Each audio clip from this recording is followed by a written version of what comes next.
पण त्यापूर्वी दीपक केसरकर बोलतायत, बघूया. दादा आज आपल्यात नाही, आता सगळा विश्वासच बसत नाही. विश्वास बसत नाही. खरं तर आज पहाटे बारामतीमध्ये येत असताना तेवढ्या पहाटे सुद्धा ते उठून शहराची पाहणी करायचे. दादांचं ते जे काय एक शिस्त होती आणि दादांना टापटीपची आवड होती, स्वतः पूर्ण ॲडमिनिस्ट्रेटिव्हवर त्यांचा कंट्रोल होता आणि त्याच्यामुळे दादांचे जे गुण होते ते विसरणं फार कठीण आहे. दादा प्रत्येकाकडे लक्ष द्यायचे, रोखठोक होते, होणारं काम होणार म्हणून सांगायचे, नाही होणार नाही म्हणून सांगायचे. प्रसंगी रोखठोक बोलल्यामुळे कुठेतरी कटुता येणार असं वाटत असताना दादांचा जो स्वभाव होता त्याच्यामधून कुठेतरी त्यांचं दुःख दूर करण्यासाठी सुद्धा ते तेवढ्याच प्रेमाने तिथं काही बोलायचे. लोक लगेच हसायला लागायची.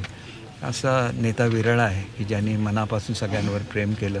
विकासाचा तर त्यांना ध्यासच होता आणि त्याच्यामुळे रोज सकाळी उठून ते कामाला लागायचे आणि आम्हा सगळ्यांसाठीच ते एक प्रेरणास्रोत होते. नंतरच्या काळात मी जरी राष्ट्रवादीमध्ये नसलो तरी हे प्रेम कधीच कमी झालं नाही आणि त्यांनी कायम एक रिस्पेक्टफुली सगळ्यांना वागवायचे. लहानात लहान मनुष्य असून दे, गरीबात गरीब असून दे किंवा किती श्रीमंत असून दे, सर्वांना एकसारखं वागवायचं, सर्वांना प्रेम द्यायचं. हे दादाने आयुष्यभर केलं आणि त्याच्यामुळे दादांना आम्ही कधीही विसरू शकत नाही. महाराष्ट्राचं खूप मोठं नुकसान झालं दादा गेल्यामुळे. महाराष्ट्राचं झालं, देशाचं झालेलं आहे. महाराष्ट्राच्या विकासामध्ये त्यांचं योगदान खूप मोठं होतं आणि ते योगदान कायम लक्षात राहील आणि महाराष्ट्राचा कानाकोपरा त्यांना माहिती होता. त्याप्रमाणे पवारसाहेबांना माहिती होता.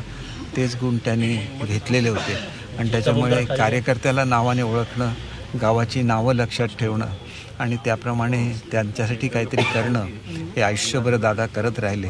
त्याच्यामुळे त्यांच्या जाण्याने जे दुःख आहे ते शब्दामध्ये व्यक्त करता येणार नाही.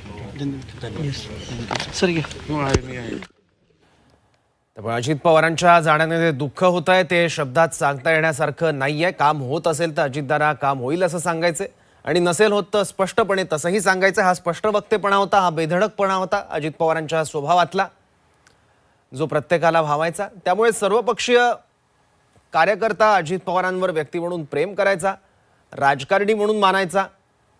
कारण कुठल्याही कोणाचंही काम असू द्या, अजित पवार कामाला कधीही नाही म्हणत नव्हते.